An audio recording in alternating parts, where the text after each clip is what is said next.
ఇక అమరావతిలో సీఎం చంద్రబాబు పర్యటన కొనసాగుతోంది. ఎమ్మెల్యే, ఎమ్మెల్సీల గృహ సముదాయాలను సీఎం చంద్రబాబు పరిశీలిస్తున్నారు. ఇప్పుడు ఆ లైవ్ చూద్దాం.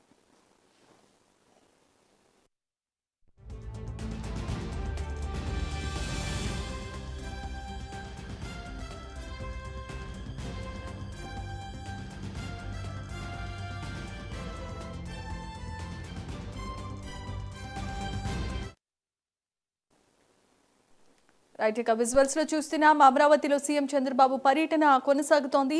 ఎమ్మెల్యే, ఎమ్మెల్సీల గృహ సముదాయాలను సీఎం చంద్రబాబు పరిశీలిస్తున్నారు. దీనికి సంబంధించిన మరిన్ని అప్డేట్స్ ను మా కరెస్పాండెంట్ శ్రీహరి ఫోన్ ఇన్ ద్వారా అందించడానికి సిద్ధంగా ఉన్నారు. శ్రీహరి,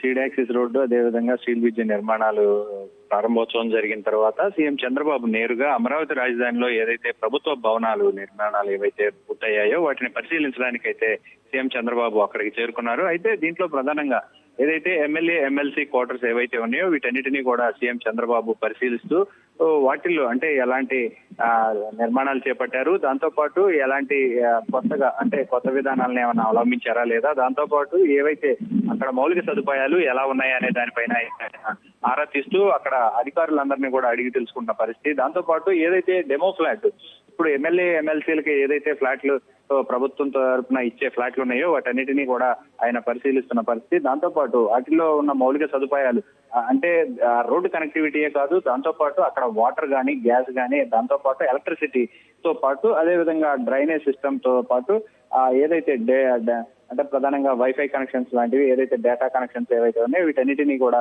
అందుబాటులోకి వచ్చాయా లేదా ఇవన్నీ కూడా ఆయన అయితే పరిశీలిస్తున్న పరిస్థితి. దాంతో పాటు ఈ ఓవరాల్ గా ఈ రోజు ఏదైతే ఈ ఎమ్మెల్యే, ఎమ్మెల్సీ భవనాలు ఏవైతే ఉన్నాయో ఇవన్నీ కూడా దాదాపుగా పూర్తయ్యాయి. వాటన్నిటిని కూడా ప్రభుత్వం ఏదైతే సిఆర్డీ అధికారుల నుంచి జిఏడి అధికారులకు సాధారణ పరిపాలన విభాగం ఏదైతే ఉందో ఆ విభాగానికి వీటన్నిటిని కూడా హ్యాండ్ ఓవర్ చేయబోతున్నారు.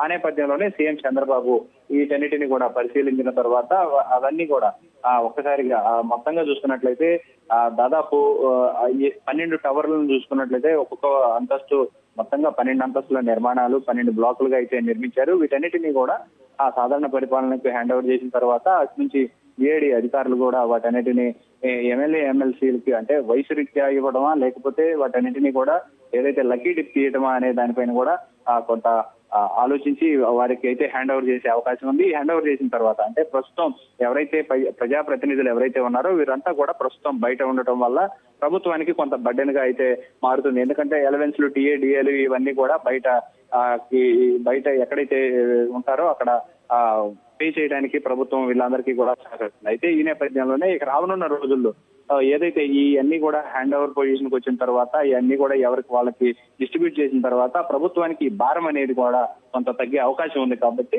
ప్రస్తుతం ఈ భవనాలన్నిటిని కూడా మిగతా రిమైనింగ్ చిన్న పెండింగ్లు ఏవైతే ఉన్నాయో అటు మంత్రుల బంగ్లాలు కానీ, జడ్జీల బంగ్లాలు కానీ ఇవి ఏవైతే ఉన్నాయో అధికారుల భవనాలన్నిటినీ కూడా సీఎం చంద్రబాబు పరిశీలించి ఆ జిఐడికి అయితే ఈ రోజు అప్పగించే కార్యక్రమం అయితే జరుగుతుంది. Jemimah, right, thanks for the update Srihari.